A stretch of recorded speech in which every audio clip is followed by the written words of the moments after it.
pessoal, eu sou o Guilherme Cabral. Eu sou o Eric Padovani. Hilton Riquieri. E estamos em mais um For Dental Education, o nosso podcast, para a gente trocar um pouco das nossas experiências. E hoje, eu não quero me alongar muito aqui não. Oh, tá faltando. Antes disso, se inscreva no nosso canal, ative o sininho Bota e um compartilha isso. Compartilha ali, porque não custa nada. Quanto mais pessoas conseguirem ver esse nosso podcast, vai ser melhor para todo mundo, inclusive para nós e para vocês. Então, olha só, não se esqueça. Compartilhar a experiência para que mais profissionais possam encontrar opções nas suas carreiras. Dentistas brasileiros, fiquem atentos. Hoje, porque hoje eu vou ter o prazer de apresentar o nosso convidado de hoje, é o Michel Furtado, um dentista brasileiro já bem sucedido aqui nos Estados Unidos, vai contar um pouquinho pra gente dessa história. Eu ia falar de uma parte do currículo dele, mas eu vou deixar o próprio autor contar. Michel, eu não quero me alongar aqui não. Fala pra gente, tem um monte de gente que nos pergunta todos os dias, e aí, como é que é Estados Unidos, o que é? Se tem alguém preparado para contar isso e vai contar a história dele pra gente, é esse rapaz aí. Michel, seja bem-vindo aí, um prazer enorme te ter aqui. É isso aí. E pode ficar à vontade. Grande prazer, uma honra estar aqui. Eu estou nervoso até, porque tem muita gente que mudou o curso de odontologia que eu vejo no Brasil. Obrigado, Cabral, Eric, Hilton. Obrigado. É uma honra estar aqui. Bom, eu sou dentista brasileiro também, né? Me formei em Minas, vocês vão reparar durante o podcast do sotaque, né? Nossa, eu quase não percebi. Não, quase não percebi. Vai piorar. Então, eu me formei na Universidade Federal de Minas e sempre quis sair do Brasil. A gente vai contar um pouco mais em detalhe essa história. E eu queria ir para um país de língua inglesa, porque eu tinha mais facilidade com o inglês do que com qualquer outra língua, né? Eu acho que até o espanhol, eu não tive muito contato com o espanhol no Brasil. E eu queria seguir carreira acadêmica, queria ser professor. Eu tive uma influência muito forte da área acadêmica na cidade onde eu cresci, Viçosa. Viçosa é uma cidade universitária em Minas Gerais e existe uma influência incrível do mundo acadêmico. Vários professores da Universidade de Viçosa, principalmente na época que eu morava lá, eles vinham para outros países de língua inglesa, principalmente Estados Unidos, e voltavam para dar aula na Universidade de Viçosa. Então, pais de todos os meus amigos eram professores da Universidade de Viçosa, e eu convivia com essa, pelo menos eu sabia que a porta estava aberta, né? Acho que o primeiro passo a se romper é saber que existe essa possibilidade. Então eu sempre quis sair.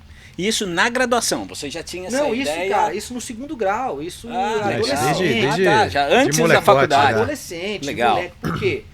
Porque todos os meus amigos tinham pais que já tinham saído do Brasil, então eu sentia aquela multiculturalidade, sabe? Aquela ideia de que existe, que era possível, né? Que era possível, que existe mais do que o que a gente via. Tá? Não é melhor ou pior, mas porque tinha mais, eu queria ampliar meus horizontes. E porque eu também passei no segundo grau no colégio universitário, da Universidade de Viçosa. Então tem um vestibular para você passar, tem um processo, né? Então eu convivia já no segundo grau no ambiente acadêmico. Então eu era um estudante universitário estando no segundo grau. Sim, eu passei por isso também. Entendeu? Quando eu fiz o cursinho era desse jeito. É diferente, dentro né? da faculdade, é outro clima, outro tipo de conversa e tudo mais. Exato. Você convive com os estudantes, tudo que tem de bom e de ruim na Universidade Federal do Brasil, você já conhece as experiências. Mas já é multicamadas, né? Já é interdisciplinar a conversa. Você não está preso num prédio, né? Sim. Você está num campus universitário, você vai... Eu andava quase a universidade toda para chegar onde era o prédio do Colune, né? O Colégio Universitário de Viçosa. Então essa exposição que eu tive meio que abriu o meu horizonte, né? Então isso me acendeu a chaminha, né? De você consegue, né? Dá para fazer. E daí, cara, eu sempre quis fazer odonto. Eu também não sei porquê. O básico é trabalhar com gente, fazer parte biológica que eu gostava. E eu não queria plantão. Eu não queria ficar né, mal sabia eu que eu estou de plantão o tempo inteiro. Mas eu não Você queria foge, aquela ideia de ficar preso num hospital, entendeu? Eu queria ser dono do meu tempo. E eu achava que a vida acadêmica me daria isso, né? Ser professor, pelo menos eu tinha aquela coisa regrada, mas eu não tinha que ficar preso a paciente. Então, me formei na Universidade Federal de Minas, tive meu consultório em Contagem, que é uma cidade vizinha, né? Uma cidade da Grande Belo Horizonte. Comecei a aplicar para o mestrado em vários países do mundo. Austrália, Você já começou aplicando para mestrado internacional? Fora, Você... Apliquei na UFMG também, na área de farmacologia. Foi uma área que tinha na UFMG e não passei. Por incrível que pareça, eu acho que a minha prova de inglês no mestrado foi o que não me deixou entrar. Eu acho, não me deram um feedback, né? Uhum. Mas eu tentei, eu queria fazer alguma coisa. Eu sempre fui muito a favor de você estar em movimento, sempre. Fazer alguma coisa, porque uma hora alguma coisa acontece. Acontece, você tem que fazer a sua parte. As oportunidades vão passando, elas só mudam Exato. de mão, sabe? Eu acho que escassez de oportunidade é um conceito muito errado.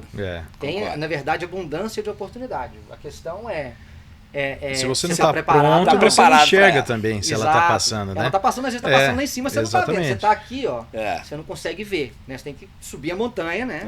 Uhum. Uma vez eu vi um quote muito legal que fala: se você tem a visão do tamanho da montanha que você escalou. Né? Exato. Então você ralou para subir aquela montanha, mas lá de cima você vai ver tudo que você... Tem montanhas maiores que você não está vendo. Exato. Exatamente. Então assim, eu estava sempre em movimento. Eu apliquei para o mestrado, na UFMG, não passei. E apliquei para o mestrado na Austrália, na época minha namorada, hoje minha esposa, tinha feito, ela fez área de engenharia florestal. E ela tinha um projeto em comum com a Universidade da Austrália. Você vê também as conexões da Universidade de Viçosa com o mundo, né? Uhum. E tinha pessoas onde ela fez pesquisa no Canadá, na Inglaterra. Então, assim, a gente tinha mais ou menos uma ideia de que tinha que ser um país de língua inglesa, que era mais fácil a nossa influência. Eu acho que a influência do inglês no Brasil é muito forte. E a gente aplicou. E o primeiro país que respondeu, a gente respondeu mais rápido, foi o Canadá.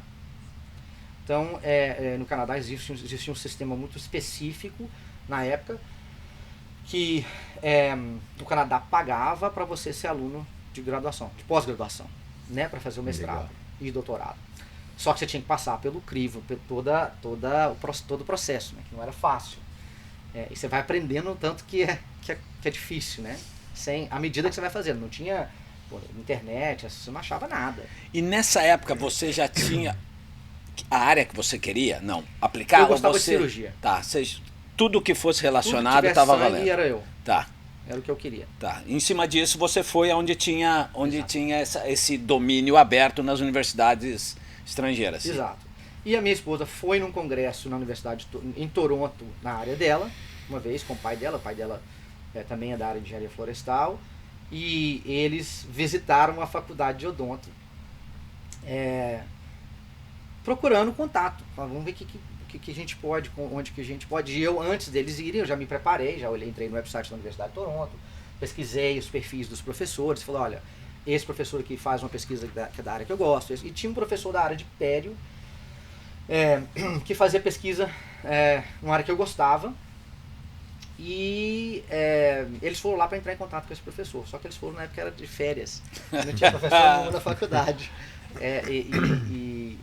E o meu sogro, né, o pai da minha namorada na época, ele estudou em Toronto. Ele fez o doutorado dele em Toronto.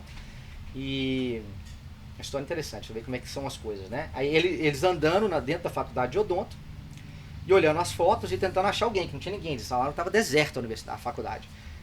E de repente vem alguém para eles e fala, vocês estão precisando de alguma coisa? Eu posso te ajudar? Um senhor. Esse senhor, o meu sogro falou assim, não, a gente está procurando professores e tal. Aí foi aí que eles souberam que estava de férias. Olha, está todo mundo de férias, não tem ninguém aqui. Eu sou dentista, mas eu voluntario nas clínicas aqui, que é uma coisa muito comum também. Uhum. E tá todo mundo de férias. Aí esse senhor virou pro meu sogro e falou assim, eu te conheço. Não. Sério. Eu te conheço, eu tô te conhecendo. Aí meu sogro falou assim, também te conheço. Eu tô lembrando de você de alguma coisa. Aí meu sogro lembrou. a final do campeonato de futebol intramural, que chama, né? Do futebol da universidade foi entre engenharia florestal e odonto. 1981. Nossa. Meu sogro era zagueiro, esse cara era atacante. Ele quebrou o atacante. Mas foi mesmo, eu bati no jogo inteiro. Ele levantou a perna aqui, ó. Tá vendo isso Olha aqui? aqui, ó, Isso aqui é um senhor, pino, ó. Por isso que você lembra de mim, porque eu bati no seu jogo Cara, inteiro. é impressionante esse tipo de coincidência, né, cara? Meu, isso já indica um caminho, né? Exato. Mas eu falo, você tá em movimento. Mas sabe? ó, exatamente, é isso que eu ia falar. O que acontece hoje em dia é que as pessoas faz o papel inverso. Você falou que você foi buscando já conhecer, procurar nomes, ver onde seria possível, tal, e não ficou só mandando e-mail esperando resposta.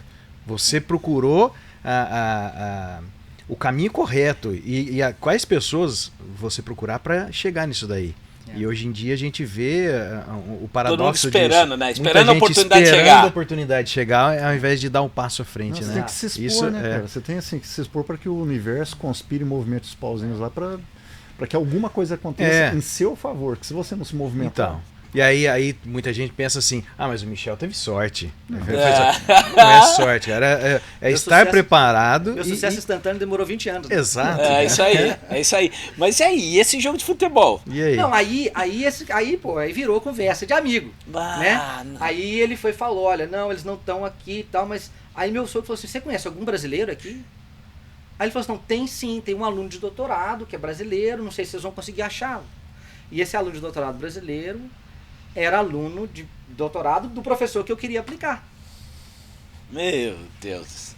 Aí eu entrei em contato, o nome dele é André, e eu entrei em contato com o professor, a gente trocou e-mail e tal, e falou assim, olha, para eu conseguir te dar uma bolsa de mestrado, você tem que passar pelo processo de aceitação. Então tem provas, tem o TOEFL, você tem que... As suas notas na universidade tem que ser boas e tal. E existe o Canadá é diferente dos Estados Unidos, e mesmo para você entrar num programa de pós-graduação, é diferente para você entrar num programa de revalidação. Tá? São universos muito diferentes.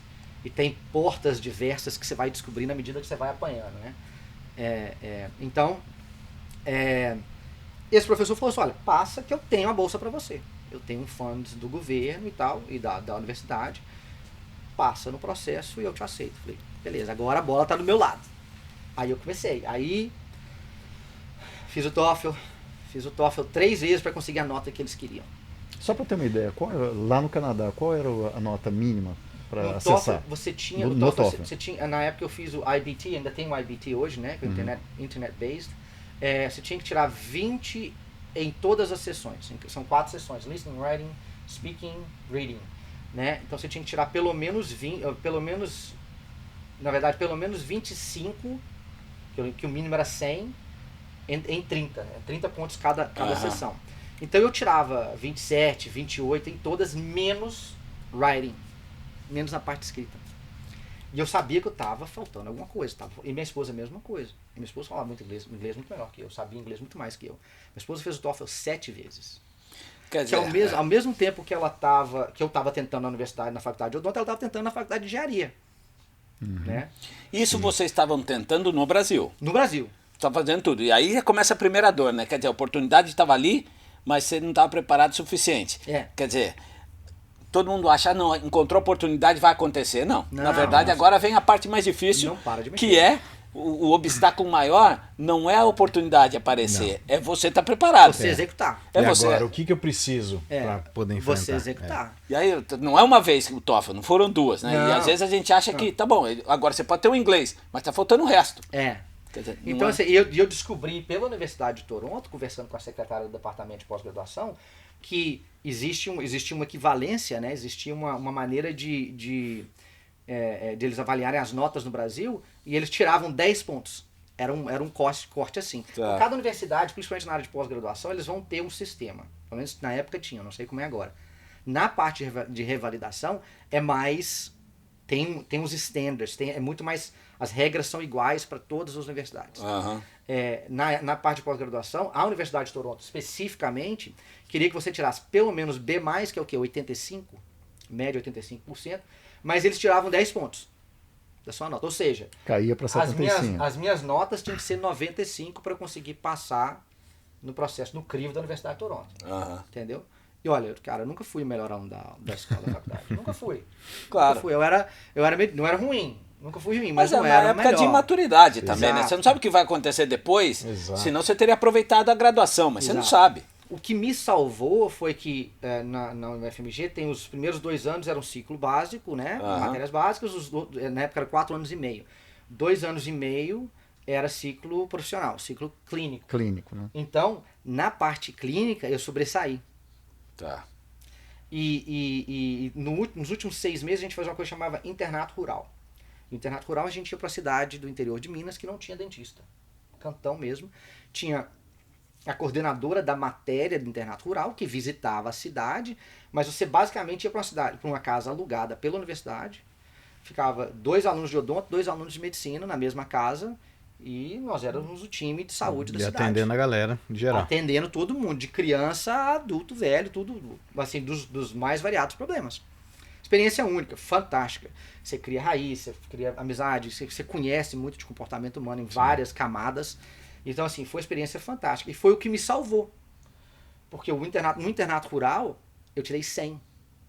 Então, a minha média geral foi para muito alto. E isso me fez entrar na Universidade de Toronto. É outra coisa que a gente vai aprendendo com o tempo, que assim, o que eu mais vejo nos alunos do Dr. Dream hoje é assim, porra, cara, se eu pudesse mudar alguma coisa na minha história, seria eu voltaria atrás e tiraria notas melhores. Aproveitaria melhor o tempo, né, cara? Porque isso não pode mudar.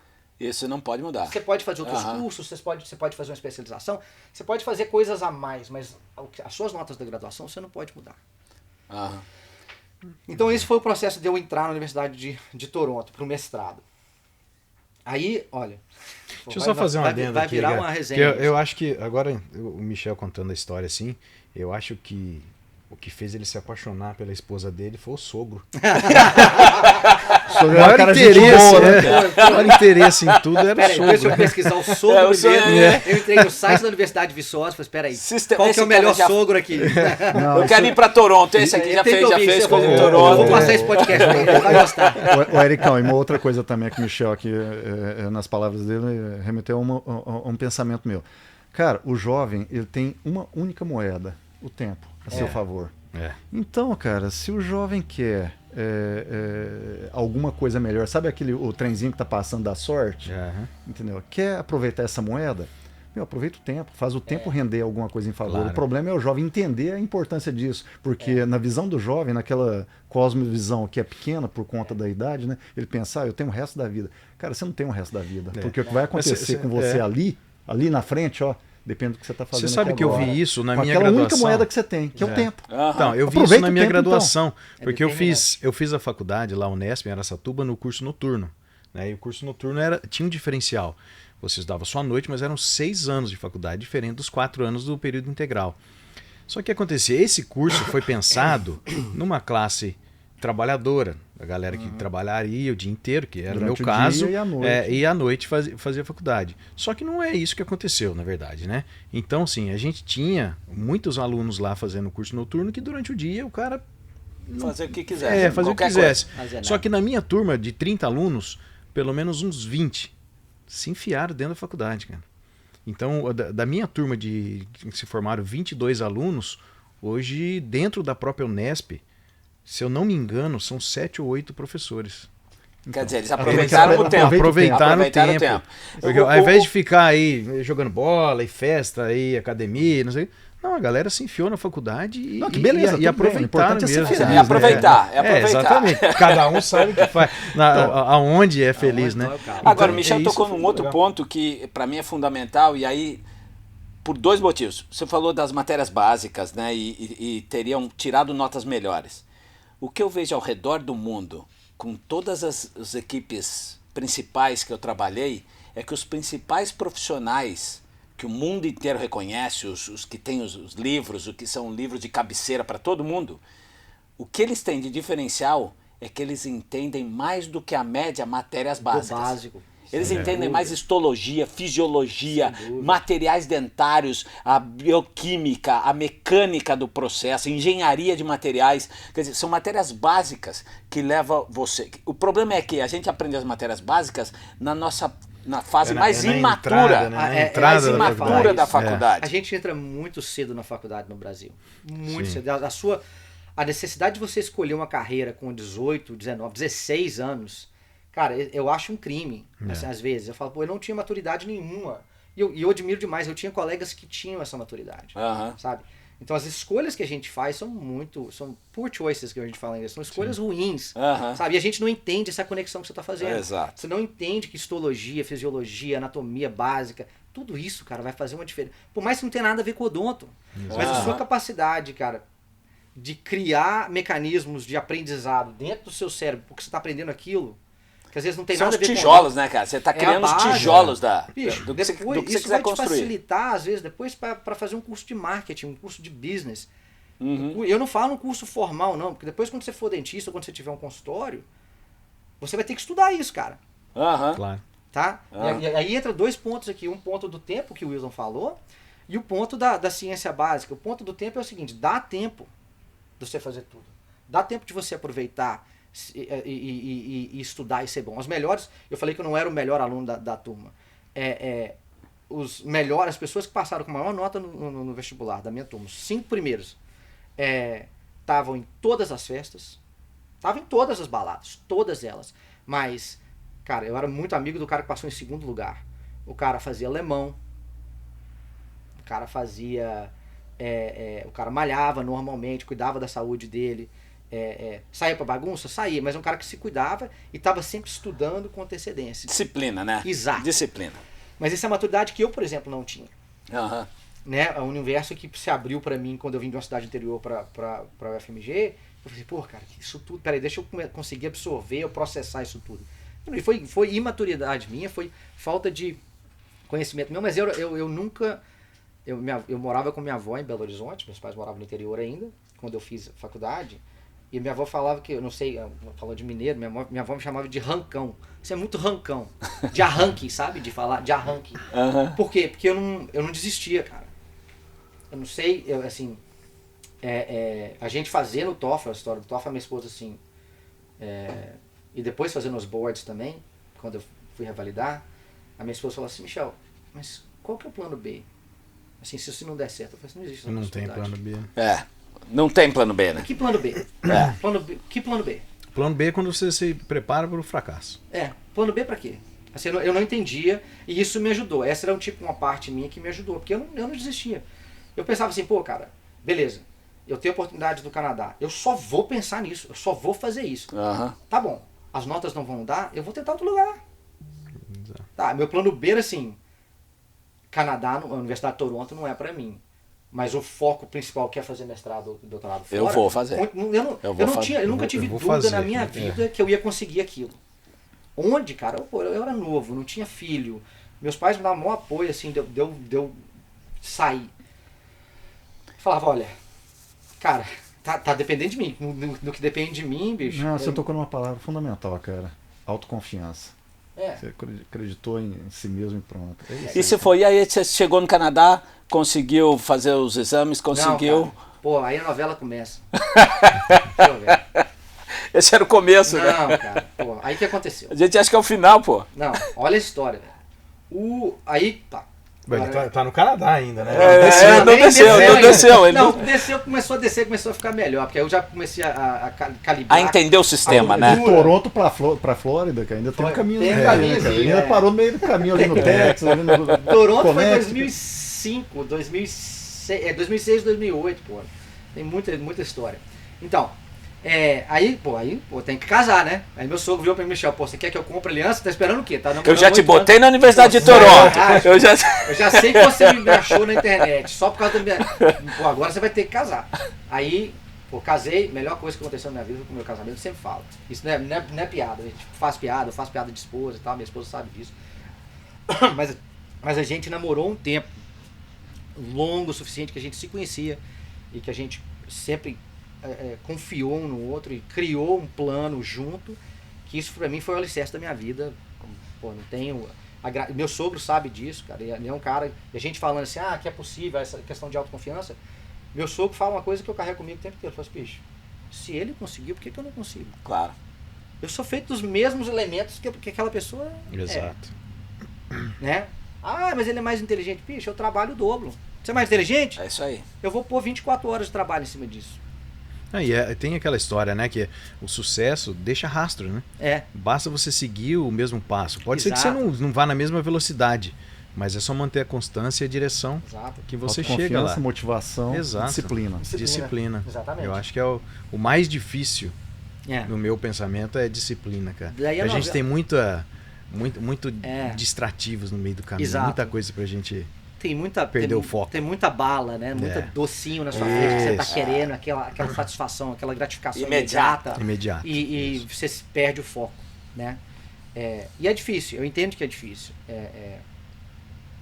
Mas você vai ver que as pessoas que conseguiram, que chegaram onde queriam chegar, foram pessoas que tiveram disciplina, que não desistiram, consistência. E eu falo assim, cara, sucesso, pra mim, é um conceito muito individual. Tá? Então, assim, eu não tô falando de sucesso. O cara é influencer, tem 500 milhões de seguidores no Instagram, ou o cara é bilionário. Não, eu falo, pra gente, sucesso, cara, é chegar em casa e a filha e o filho chegar, pô, papai, que saudade. Todo dia. Pra mim, sucesso, eu quero chegar em casa, eu quero que meus filhos queiram ficar comigo. Aham. Principalmente quando eles chegaram na adolescência. Pra mim, sucesso é chegar lá na frente e olhar pra trás e falar, cara, eu ralei, a gente construiu o que construiu fisicamente, muito mais pra dar uma estrutura pros meus filhos chegarem um dia e falar assim, pai, pô, eu posso sair aqui, viajar, fazer uma bagunça, mas eu quero ficar com você, vamos fazer uma viagem, vamos fazer uma coisa só nós dois, ou com a mamãe, com a Alice. Pô, isso pra mim é minha felicidade. Tudo que eu faço hoje é pensando lá na frente. Claro. Lógico, quando eu era adolescente e tal, eu nunca pensei nisso, né? A gente vai mudando, né? Claro, a O maturidade, alvo vai né? mudando. Então, naquela época, o alvo era fazer mestrado, doutorado. E eu cheguei em Toronto. Cheguei em Toronto. Cara, visitei em Minas, café é uma coisa, uma cultura de café muito forte. Sim. Eu fui num produtor de café local, num café gourmet, delícia e tal. Falei, pô, vou levar esse café pro meu orientador lá no Canadá. Fui todo feliz, vendi meu consultório. Que não valia muita coisa não, mas eu vendi. Pô, foi suor de 2 anos que eu tinha consultório no Brasil. Me formei em 2003, 2005. Me casei em fevereiro, em agosto, 26 de agosto, eu estava no Canadá. Comprou o café, levou. Comprei o café e fui levar de presente, pro né, orientador. Não tive lua de mel porque minha esposa não tinha passado no TOEFL ainda. A gente casou no sábado, na terça-feira era a última chance, a universidade falou com ela, a última chance para você passar no TOEFL até dia tal. E a última data de prova era na terça seguinte ao nosso Ou seja, casamento. final de semana focado no negócio. Casamos, terça-feira ela fez, passou.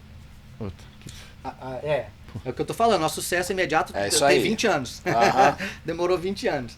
Daí, cheguei lá, cara, no laboratório, vai parecer novela, cheguei no laboratório, cara, super frio, super estoico, normal do Canadá, normal Claro. do norte-americano, Aham. nada pessoal.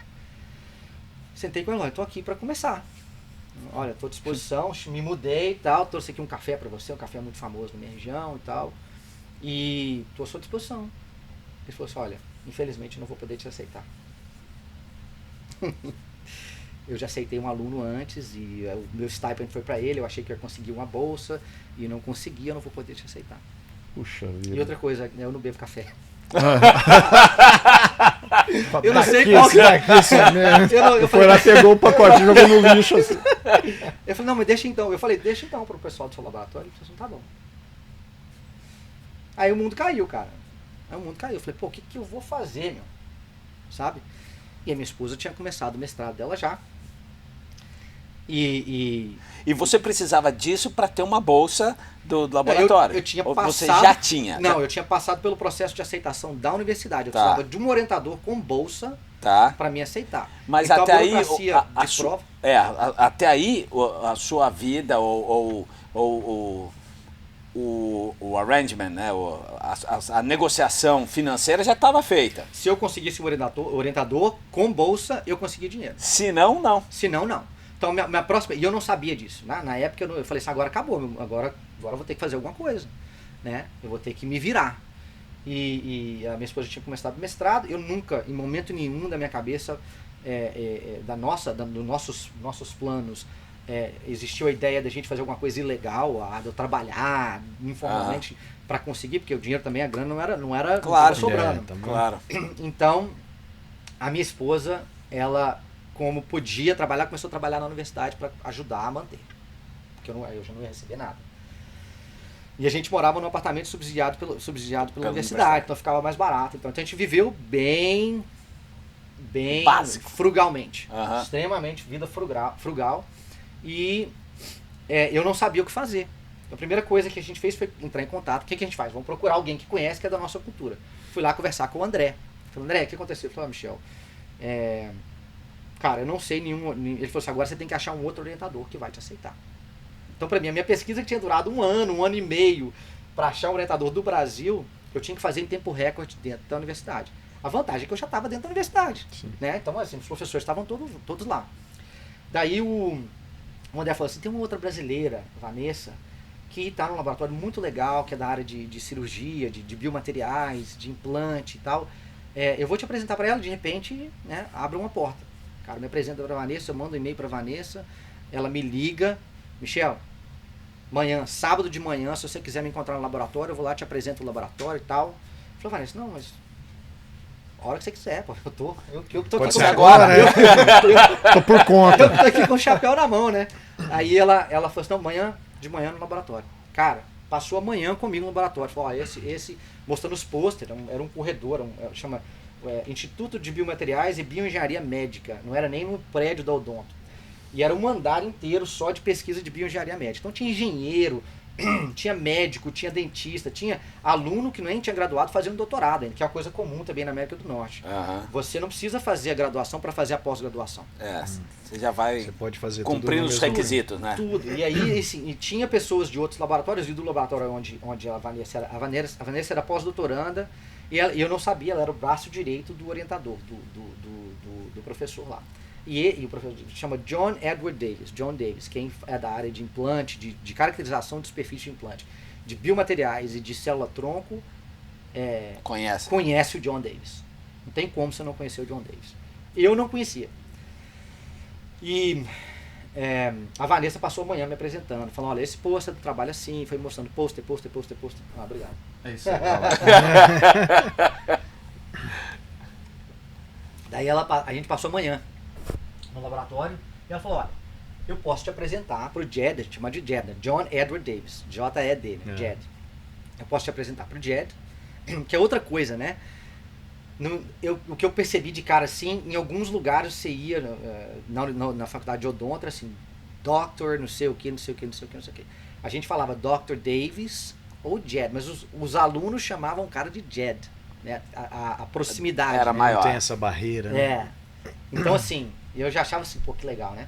E aí ela me apresentou pro Jed, na segunda-feira, ele falou, olha, você já viu os trabalhos, a Vanessa me falou sobre você, eu não tenho dinheiro para te aceitar, não tenho bolsa para te aceitar, eu tenho 12 alunos e tal, mas você sabe que existe um projeto de formulação de um biomaterial ósseo, que a gente está tentando há um tempo e eu estou precisando de aluno para ele. Se você quiser se voluntariar, quando eu tiver uma bolsa, eu te ofereço essa bolsa. Nós vamos aplicando para bolsa, para funds. Falei, cara, tô dentro. Não, qualquer coisa. Né, bicho? Eu quero estar aqui. Depois que eu vi a estrutura do laboratório, a organização, e eu comecei a ler artigo do cara, falei, cara, que isso? Saiu muito melhor do que encomenda.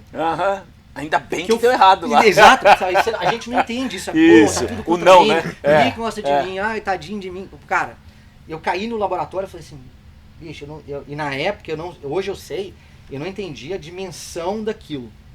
Eu entrei no laboratório de um cara que era conhecido no mundo inteiro, que era ele e o Albrechtsen, os dois caras mais famosos na área de caracterização de superfície de implante. E eu falei assim, eu caí de paraquedas ali, graças a Deus, porque o cara me negou no outro. E daí, pô, isso foi em agosto, né, quando a gente chegou.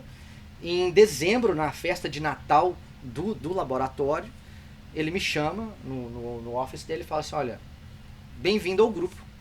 Eu falei, não, mas eu já tô no grupo, tem 6 meses. Eu não tava? Eu não tava. Ele falou assim, não, você tava, mas agora eu tenho bolsa, a partir de janeiro você pode começar seu mestrado. Só alegria. Aí acabou. Aí foi. E daí, de janeiro de 2006 a janeiro de 2008, foi meu mestrado. E eu descobri durante esse processo que eu não queria fazer o doutorado, que eu senti falta da parte clínica. Mas foi uma experiência única na minha vida. Porque esse cara, ele é galês, de um domínio da língua inglesa fantástico. Eu me apaixonei por escrita acadêmica, porque ele é o tipo de pessoa que você senta para conversar com ele. Depois de um tempo que você conhece, a princípio você simplesmente só acha que ele é um gênio. Que ele é um cara super inteligente e tal, que ele sabe muito de muita coisa. Você começa a perceber que ele é uma pessoa extremamente empática e que escolhe cada palavra que ele está usando. Ele tem o dom de conseguir tocar nos pontos que ele precisa para te convencer do que você precisa ser convencido, como professor. Né? Então eu durante o meu mestrado eu tive a oportunidade de me envolver com 7 outros projetos dentro do laboratório. Eu fui teaching assistant dele, que é tipo monitor, né, dele e de outros professores, porque isso pagava, eu precisava do dinheiro. Então assim, o meu dia no laboratório era 7, 8 da manhã, 7, 8 da noite. Era 12 horas. Era eu e minha esposa, cara. Então assim, claro. E a gente sabia que ia ser assim. E eu tava assim, por grande parte do processo eu tava amando o que estava acontecendo, né? Lógico que tem uns momentos que você fica assim, pô, cara, o que vai acontecer? Pô, muito choro, muita tensão, porque você fala, eu ainda sou um mestrando, eu não tô lá ainda, será que eu vou conseguir? Lógico, tem os momentos que você se questiona. Mas foi um aprendizado que esse cara e a Vanessa e as outras pessoas do laboratório, a Vanessa eu falo que ela é minha irmã, eu tenho 3 irmãos. Assim, foi minha irmã que Deus me deu no caminho ali, falou assim, pô, vou te dar uma irmã para te ensinar o que é esse lado. E a Vanessa, ela tudo indicava que ela ia herdar o laboratório dele. Ele quis que ela ficasse. Ele aposentou tem uns 5 anos. E, na verdade, ela não pegou o laboratório. Ela começou a dar aula na universidade depois. Fez Pério, validou em Pério. E hoje ela é diretora do programa de Pério da Universidade de Toronto. E o laboratório dele fechou. Ninguém pegou o laboratório dele. Não, é uma pena. Mas todas as pessoas que passaram por aquele laboratório, principalmente o Jed e a Vanessa, eles me moldaram no sistema de uma maneira que não existe moeda no mundo que vai pagar de volta. Sim. Mas ela é paga, assim, foi paga com esforço, né, cara? Foi paga, eu tava lá de coração, porque eu vi que a porta se abriu por vontade, por empatia dele. Falei, pô, não, a oportunidade tá aí, cara. Tem uma coisa nessa história toda que, e isso acontece também com todo mundo, que é essa segmentação do seu sonho, né? Que enquanto você está passando por ela, você não entende. Porque você acha só que ou que você está demorando demais ou que o seu sonho não vai acontecer. Mas são os pequenos passos que vão te levar à jornada final. E você não entende quando está passando por ela.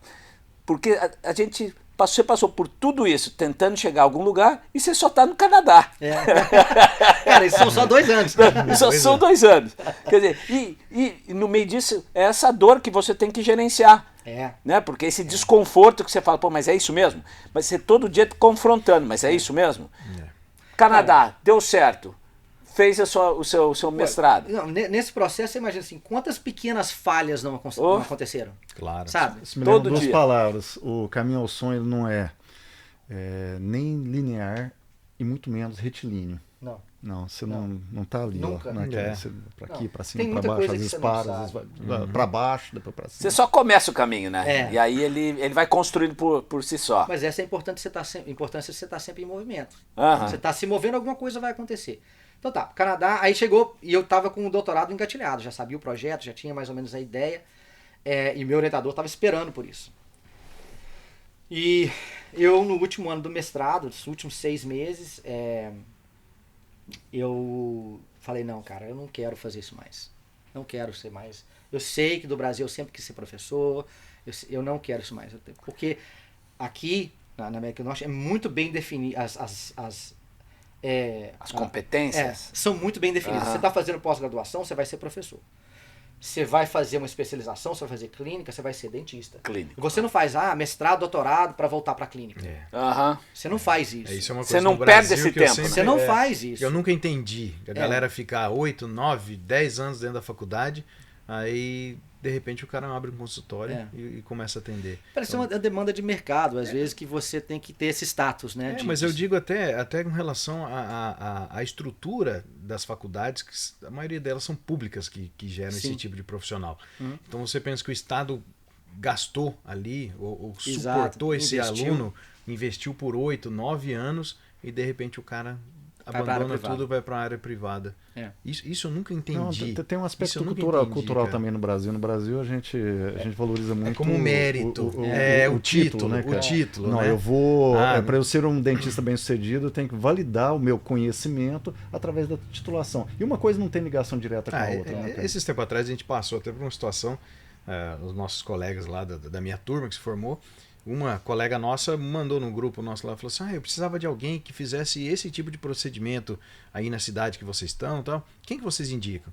Aí eu e uma outra, falou, indicamos essa profissional, porque ela está muito bem no mercado, ela está dando destaque. Falou assim, mas qual que é o currículo Lattes dela? Eu falei, não, mas peraí. Você quer quem faça bem? Você quer quem faça bem ou quem tem título para isso? Título para isso? Porque ela era uma ótima, excelente clínica, mas é lógico, quem está ali na clínica no dia a dia, o cara não para ficar fazendo pesquisa porque tem alguém fazendo isso para ele. Aí ela queria alguém que tivesse esse viés acadêmico, que fosse na clínica. Porque não acredita no profissional que não tem o suporte básico acadêmico.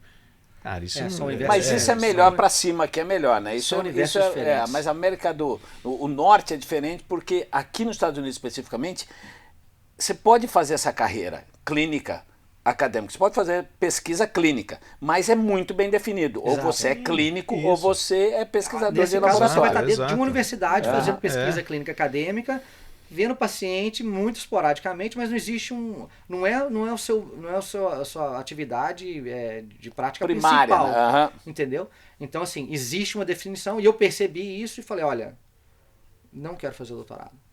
E eu, como brasileiro, né, muito emocional, eu falei assim, nossa, cara, o cara me deu uma oportunidade da minha vida, tá esperando que eu vou fazer um mestrado, e agora tá esperando eu fazer o doutorado, e eu vou sentar com ele, vou ter que falar com ele que eu não quero fazer o doutorado, que agora eu vou querer descobrir como é que é o processo de revalidação. Isso vai me demorar tempo. E eu sentei com ele, muito tranquilamente, porque ele nunca... Eu já conhecia ele o suficiente que eu sabia que ele não ia apelar comigo, mas eu não queria chatear o cara. Daí eu sentei com ele e falei, Jed, eu tomei uma decisão na minha vida que eu não acho que a vida acadêmica é pra mim. E eu admiro demais quem faz a vida acadêmica, você é um mentor pra mim, te admiro muito, mas eu decidi que eu quero voltar a ser clínico. E para eu ser clínico eu tenho que descobrir como é que eu faço para revalidar, não sabia nada. E eu acho que isso vai demorar um pouco, eu sei que tem que fazer algumas provas e tal.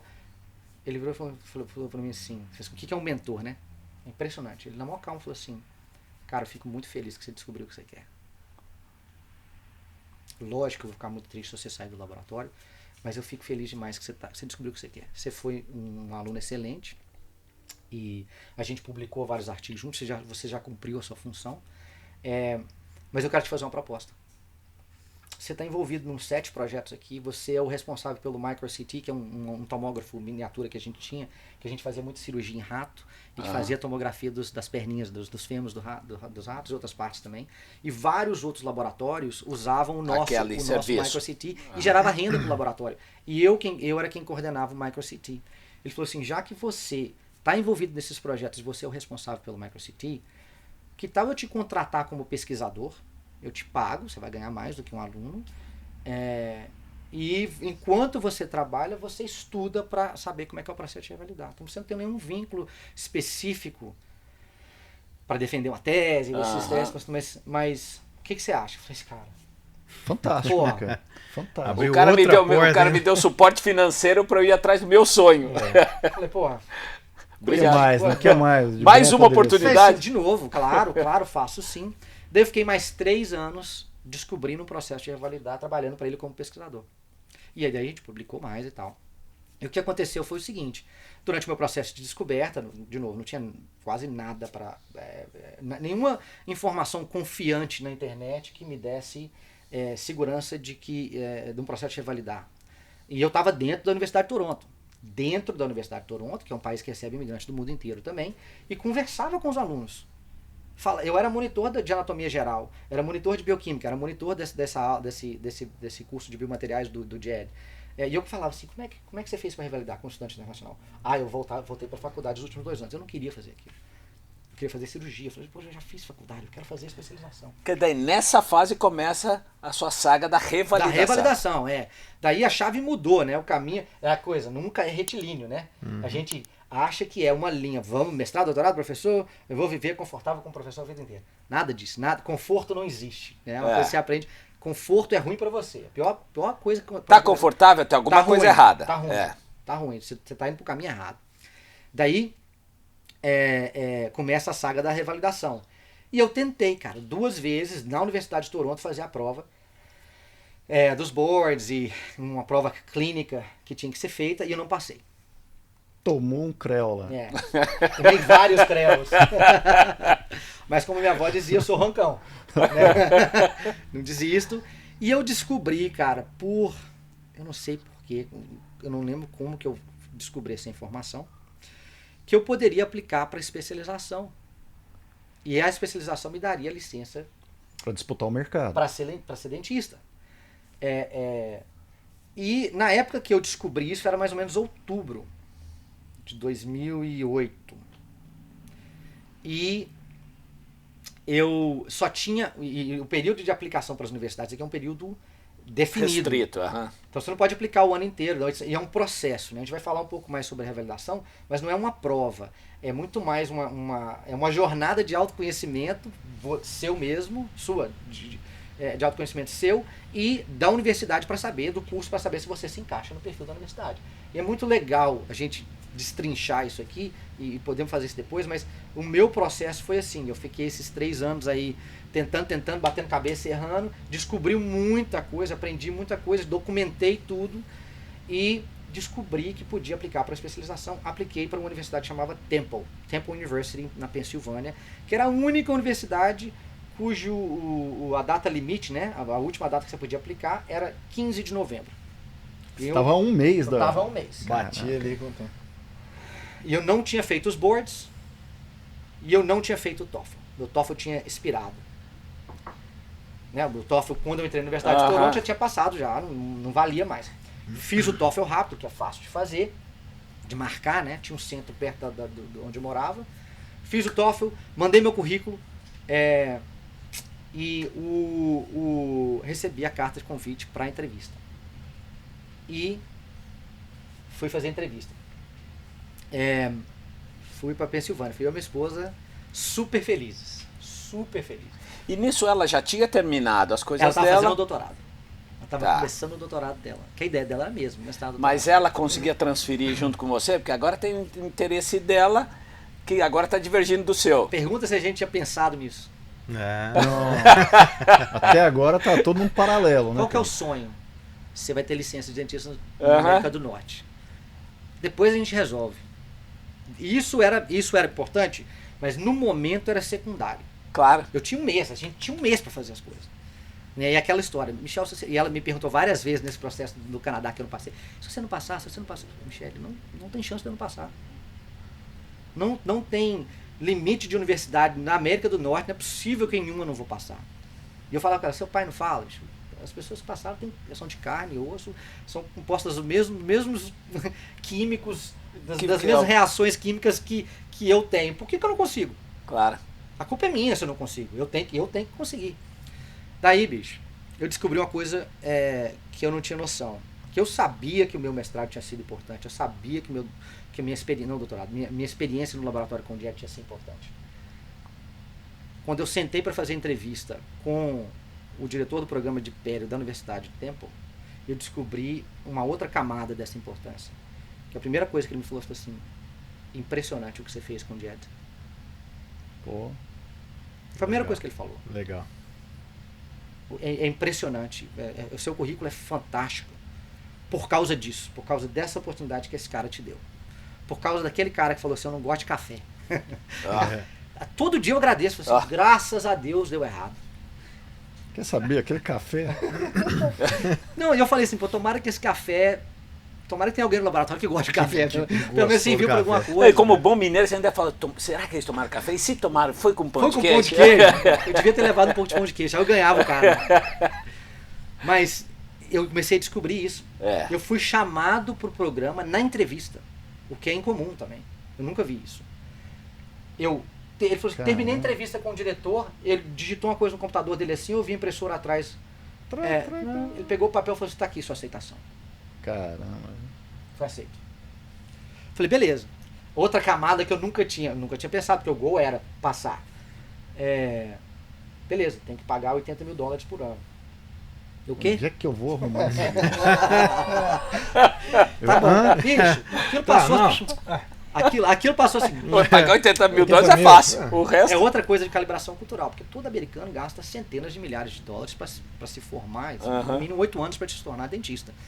Para você se tornar especialista, pelo menos 11 anos de universidade. Pelo menos 11. Só lembrar o nosso público aí, vocês estão anotando aí tudo que o Michel tá falando, né? Para entender como que é o caminho. Qual que é o processo? Né? Mas fica tranquilo, porque a gente vai deixar um gostinho para eles. No próximo podcast a gente vai falar só dessa caminhada da validação. Essa é a minha saga, né? Mas assim, a saga das pessoas que a gente ajuda no Dr. Dream, a gente tem um aluno da África, por exemplo, que nunca pisou nos Estados Unidos, foi chamado para 3 universidades em 4 meses. Vamos fazer o seguinte, dá uma pincelada aí do que é a Dr. Dream, né? Tá. Você já mencionou, porque boa. agora a gente vai deixar o gostinho. Você vai explicar o que é, e aí no próximo podcast que você vai assistir, com certeza, você vai saber qual que é o caminho total para fazer esse percurso de trabalhar aqui. E ele não deixou nem ainda o melhor da história, que é hoje ele é dentista com uma clínica muito bem sucedida na região de Melbourne, na Flórida. Mas foi importante essa introdução, por quê? Para o público nosso, para o nosso público, entender o contexto que criou, que gerou essa figura com toda a sua experiência, que vai passar para a gente. E não foi nem metade da história. Ele a gente ficou no meio do caminho, mas ele só saiu do Canadá agora. Ele acabou de sair do Canadá. Passou a fronteira agora, né, cara? Agora vai começar a história para valer. São assim as pequenas falhas da vida da gente que vão levando a gente para cima, né? Se você souber levar na boa. Então tá. Eu e minha esposa, super feliz depois da entrevista no Starbucks, com a carta de aceitação na mão. Mas a pergunta é assim, e agora? $80 mil. Não, $80 mil, ela no Canadá. O curso. Ela no Canadá e eu terminando tenho o que sair de doutorado lá. no Canadá, eu vindo para os Estados Unidos. E outra coisa, 2008, não sei se vocês lembram, 2008 foi uma Foi a crise crise. econômica. A crise econômica aqui. Imobiliária, ninguém estava emprestando para ninguém. Exato. Banco nenhum estava. Foi a crise das hipotecas, né? Isso, o banco não acreditava em mais ninguém. Ninguém. Pô, será que foi isso que o professor... Pô, estamos na dificuldade aqui. Peguei um aqui. Toma aqui, ó. Pode ser. E aí o que aconteceu? Eu voltei para o Canadá e corri atrás de empréstimo, e tem que ter um fiador e tal. Naquela época eu já era residente permanente no Canadá, já tinha passado tempo suficiente, que eu tinha um green card canadense, então eu tinha mais facilidades. Não consegui. Então não fui para Temple porque não consegui pagar, não consegui empréstimo. Não estava triste de jeito. Cara, eu fiquei super feliz que eu falei assim, agora eu sei o que eu quero. Eu sei que eu consigo ser especialista, fazer uma especialidade cirúrgica. A pério aqui é super cirúrgica. E consigo revalidar meu diploma. E você já descobriu o peso que você tem na mão. Você não tinha noção do que você tinha feito, a sua história, no que ia colaborar aqui. Exatamente.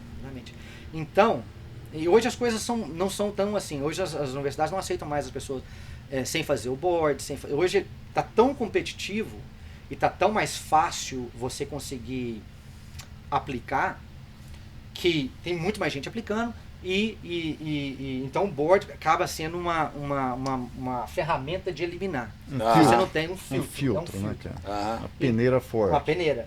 E não é um bicho de 7 cabeças, mas é uma etapa que você tem que cumprir.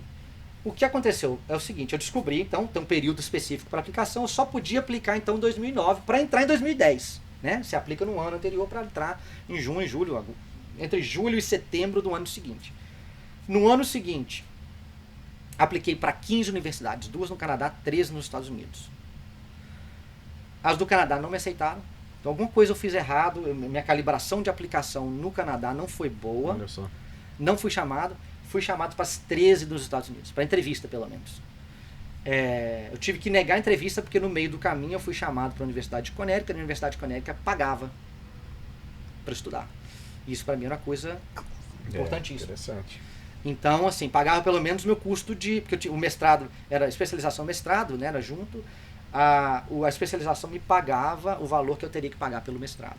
Então eu ficava 0 a 0, eu ainda tive que pegar um empréstimo no Canadá, que é outra história fantástica que a gente pode contar depois, mas basicamente quem foi minha fiadora era a chefe da minha esposa na biblioteca da universidade. A minha esposa trabalhava como data analyst de mapas na biblioteca da Universidade de Toronto. A chefe dela ficou sabendo que eu apliquei para Toronto e eu não consegui entrar porque não tinha empréstimo. Assim, eu sou sua fiadora, você quer que eu te dou um cheque agora ou você quer ir no banco? Eu falei, peraí. Cara, é impressionante como... Não, Michel, você me lembrou também de episódios da minha vida. Assim, como é impressionante que, cara, coisas boas acontecem, cara. Sabe pra quem? Pra pessoas boas. Quem tá mexendo? Pessoas boas se deparam com outras pessoas boas no meio do caminho, cara. São anjos. São cara. anjos, cara. E daí essa pessoa foi minha fiadora. No ano seguinte eu fui chamado para 3 entrevistas. Eu não fui para todas as entrevistas porque eu passei em Connecticut no meio e eu não queria gastar dinheiro viajando, também não queria fazer as pessoas, os programas perderem tempo comigo, sendo que eu não ia aceitar, né? Se eles me chamassem, né? Então, não era honesto, né? Então você ganhou tempo e acabou. Não desperdiçou tempo de ninguém. E Connecticut foi a 4ª universidade que me chamou. Eu recebi mais 9 cartas de aceitação, de convite para entrevista. Cara, das 4 entrevistas que eu fiz naquele ano, todas as 4 mencionaram o JED. Todas Interessante. Deixa o fio do network, né, cara? Quanto é importante as portas que se fecham. O quanto que você não tem noção das portas que vão se abrir, a importância delas, né? Eu não sei o que vocês acham, mas agora você aceita. Agora o seu processo de validação começa a ser uma realidade construída. Exato. Eu deixaria para o próximo episódio, porque daí... para o que você se tornou hoje, pela empresa que você construiu, eu acho que é o ideal. E eu deixo esse gostinho para eles, que eles vão ficar morrendo de vontade de entender, porque talvez daqui para frente, aqui você mostrou toda a demanda e os obstáculos. Sim. Daqui para frente, o que você colhe quando você tem essa visão reta do que você quer da tua vida, né? Que é a realização. Exato. E eu deixaria para o próximo. O que vocês acham? Perfeito, legal. Não, mas aí ele tem que dar o gancho da Dr. Drink também. Primeira coisa. Não, o que é Dr. Drink? O que é isso, cara? Ele vai apresentar no próximo. A Dr. Dream é o seguinte, na verdade começou como um sonho, assim. Por isso que chama Dream. É muito mais um sonho meu do que... Por quê? As pessoas descobriam que eu revalidei, galera ligava do Brasil, mandava mensagem, eu sei que você é dentista aí, como é que faz? Então eu gastava horas e horas no telefone com pessoas que eu nunca tinha visto na minha vida tentando ajudar, porque eu sei o que eu passei. Né? Então a gente sempre fala no Dr. Dream, eu e os meus 2 sócios hoje, falam assim, nós somos resultados das cicatrizes, das chicotadas que a gente levou. Você olha no espelho, as costas, fala assim, bicho, eu sou isso aqui, ó. Isso aqui que me moldou para eu ser, aparou as arestas, né, daquela pedra rústica que eu era, para me transformar no que eu sou hoje. Não que eu esteja perfeito, mas eu tô sempre sendo aparado. Né? Então, foi uma dor. Né? A dor que eu tive durante o meu processo de avaliação foi que não existia um lugar centralizado, um centro de informações e de cursos e de treinamento para você navegar o processo de avaliação. Direcionar a pessoa para o caminho correto. Quase pegar na mão, cara. Se você for ver exatamente como eu passei, eu demorei 3 anos para entender isso aqui do processo. E eu documentei tudo. Então, aí minha esposa, inclusive, falou isso. Falou assim, cara, Michel, eu conversando com o Christian, meu sócio hoje, ela via as nossas reuniões, os nossos sonhos, o que a gente falava. Do jeito que vocês estão falando, vocês vão dominar o mundo. Essa ideia é essa. Bom, então o sonho tá com bom. Coração, né? Com coisa boa. Mas né? é isso, né? Então, ela falou assim, ela falava, Michel, por que você perde aí 2, 3 horas para ajudar uma pessoa, você nem sabe se essa pessoa realmente vai conseguir fazer isso, não segue. Você ajudou aí de uma maneira pontual. Por que você não arruma um jeito de conseguir ajudar muito mais gente e de maneira completa, Eu falei assim, boa ideia. E aí veio uma onda, principalmente antes da pandemia, ou na época da pandemia, essa onda de cursos online, né? E daí nasceu a ideia de se criar uma central, uma empresa que ajudasse as pessoas a navegar pelo mesmo processo que a gente passou. Bacana. Uma empresa que descortina o horizonte, que gostei. abre a possibilidade da pessoa sair do Brasil e vir para os Estados Unidos como dentista. Gente, eu vou deixar por aí, porque no próximo episódio é descortinar essa realidade. Exatamente. Ó, vamos fazer a fotinho pro pessoal, quem quiser tirar fotinho da tela aí, ó, tira a Coraçãozinho. foto, você das coração. Gente, espalhe esse vídeo, manda para todo mundo os links. Quanto mais gente tomar contato com isso, mais dores vão ser sanadas de pessoas que provavelmente, dentistas, colegas no Brasil, que tenham esse sonho. Tá bom? Alguma coisa para dizer? Sim, ó, se inscreva no canal, não custa nada, é só apertar aí esse botãozinho aí de inscreva-se. Se inscreve aí, ativa o sininho, que o sininho é importante, que toda vez que a gente tiver um conteúdo novo, você já recebe a notificação, né? E fica sabendo das novidades aqui. Comente lá também, deixa a sua ideia, escreva o que você gostaria também de conteúdo. Dê as suas legal, opiniões. dê suas opiniões e vai ser muito importante para nós. Bom, Isso aí. até a próxima, gente. Valeu, Fica atento abraço. aí que na Abraço. próxima vem as respostas. Abraço. Obrigado.